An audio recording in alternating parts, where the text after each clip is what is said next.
Hello guys, welcome to my channel. So if you have Microsoft Word 97 and if the word shortcut, that is Alt plus I, is not working, then please follow the steps shown in this video. Now for this, on your Word file, on the top left, click on File and then go to Options. Click on Options.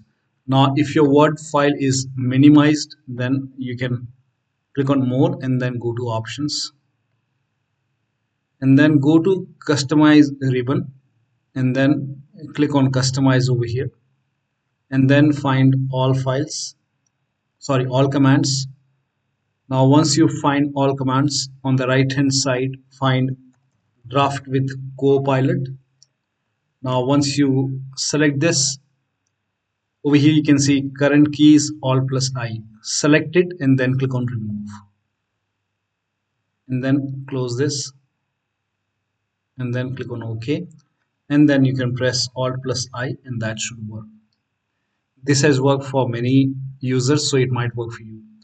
But if whenever you want to reset the keys, you can always do that.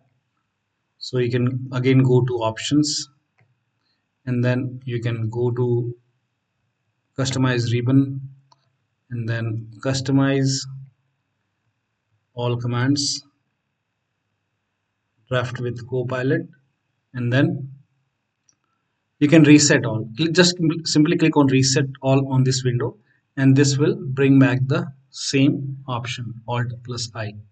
But for many users, removing this Alt I has worked. So you can remove this, close it, click on OK, and then check the Alt I should work. And whenever you want to go back, you want to go to default, you can always reset that option. So that'll be all. Thank you so much for your time, and please like this video and subscribe to my channel.